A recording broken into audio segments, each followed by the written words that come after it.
What's up, my dudes? Austin Forkner with the crash in qualifying. What a shocker. Not really. So, I just wanted to come in here and talk about this a little bit. So, if you didn't see it already, Fortner has crashed in the qualifying of the Houston Round 3 2021 Supercross race. You can see this footage. I think that Supercross is now actually, like Supercross Live has posted this on Instagram now if you want to see the crash. If not, I've got it on my Discord as well. If you're not in my Discord, just DM me on Instagram at Spencer Turley, no spaces and no capital letters, and tell me that you want to get into the Discord and I'll get you in there. But either way, so basically what happened was in this, I'll tell you when I get to the section over here on the track here on MX Sim, but basically he just went for this normal 3-3-3 rhythm, right? And at the very end of it, the last triple of it, he just came up a little bit short and just kind of flipped over the bike and rolled over and like rolled back up on his feet. It's this section right here, right? So you go 3-3, and he came up short on this triple right here and flipped over the bars and kind of rolled up. But the whole deal is like he pretty much looked like he broke something. Either tore his shoulder out of place or broke his arm, broke his wrist. One of those three things. I'm pretty much like 99% sure that he did one of those things, which means he's pretty much out for the series. And if I'm not mistaken, is this not like his last year on Kawasaki, like with a contract? I could be wrong on that, but I've kind of been hearing things like that. So I don't know. It just seems like that at this point. But of course, Kawasaki can always bring him back, even if he's not or whatever. I don't really know, but it's kind of getting to that, nut cutting time, if you will, for Forkner. Even though he did really amazing that 1 year where he almost won every single race and then crashed out of it. That was really amazing, but he hasn't really been able to get back to that point yet. He crashed out last year, right? So he's kind of starting to get on a little bit of a trend here, a not very good trend where he's like wicked fast, but he's just crashing. Like, I don't know, man. He had that really stupid decision where he went up the inside of the dude last weekend, crashed on that. So this is a big bummer for him, man, for sure, because this was kind of his year where he really needed to get this shit done, He really needed to win this title. So I don't know, man. But yeah, the way he rolled and kind of landed on his shoulder and got up, if you saw where he kind of was walking with his arm down beside him, like that is a just given that you've broke something. Like, trust me, I broke both my wrists before at the exact same time, and that's what you do. You pretty much are just like, you cannot hardly move your whole arm and you're holding it down beside you, right? So like I'm saying, he's either tore his shoulder out of place where he can't move his arm, or he's broke his arm in some kind of a way, fractured his arm, fractured his wrist. He's done something like that, right? So with these 250 titles being so short, you just can't afford it. Like, if you have any sort of injury that makes you even miss just one round, he's probably going to miss more than one round off of this, but even if you just miss one round, and they've already confirmed that he's not going to be able to race tonight, by the way, if I didn't already say that. They say he's going to be out for tonight, so he's not going to win the title now. That's out. Just like that, guys. This is what I'm saying. Like, just last year, to all you guys that are talking about acting like, people can just have crashes and it's not a very big deal. I tried to kind of reenact it right here a little bit. I think I did a pretty good job. So, yeah, that's pretty much in a nutshell what he did. Let me see if I can back this up a little for you here. Obviously, we got the Galaxy Vibes jersey going on here, and, the Fortner doesn't have that going on, but I did get the PC bike for you, so he, like, triple, like this. He didn't hit the tough blocks or anything. That was my own little mistake there. He didn't hit the tough blocks. He was just in the middle. But basically, the way he came up short right here and wrecked, it was kind of pretty much exactly like that, and he rolled out of it. So, yeah. I don't know, man. This is not good. This is really not good for Fortner.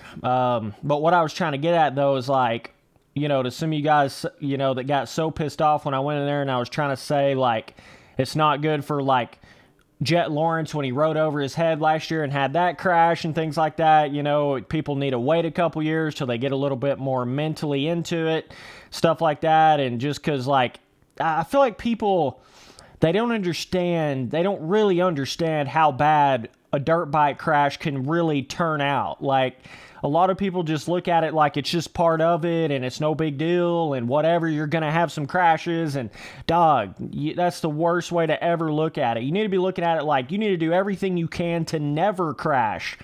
Because just last year with Forkner's crash, they literally had to take his entire spleen out, dog. Whole spleen got taken out. A third of his pancreas or some shit got taken out. Damaged all of his internals. I mean, this shit is not just like you can just roll over, break your collarbone every time you go down and just get it fixed up and be right back racing in 6 weeks. Dog, these are lifetime injuries these boys are getting. And just because you have, you know, a bunch of injuries that weren't necessarily like you had to take a literal organ out because of it, you're still damaging your body, man, like permanently. That shit is, you're never going to be the same after that. I mean, shit, I broke my finger like just a few years back on a dirt bike. It's never been the same, right? So I'm telling you, man, it's never good to crash no matter what. But either way, so now it's like, it just puts you so far behind when you do. Like, puts you so far behind in every way. Now we don't even know if Kawasaki's going to keep him on. I mean, they probably will for outdoors, right? But he's definitely to that point now where it's like his 4th, 5th year on the Kawasaki 250. So it's getting to that point where it's like, okay, if you don't win a title, like, you're pretty much out. And granted, you know, he got really close that one year, but that's all it takes. You can go in there and win every single, this to all you idiots that think it's all about speed and all about getting wins and shit. Well, okay, Fortner went in there and won every single race that one year. Got to, like, was it the last? I think it was like the race before the last race or whatever. Anyways, it was close to the end of the series. He had won like 5 or 6 races.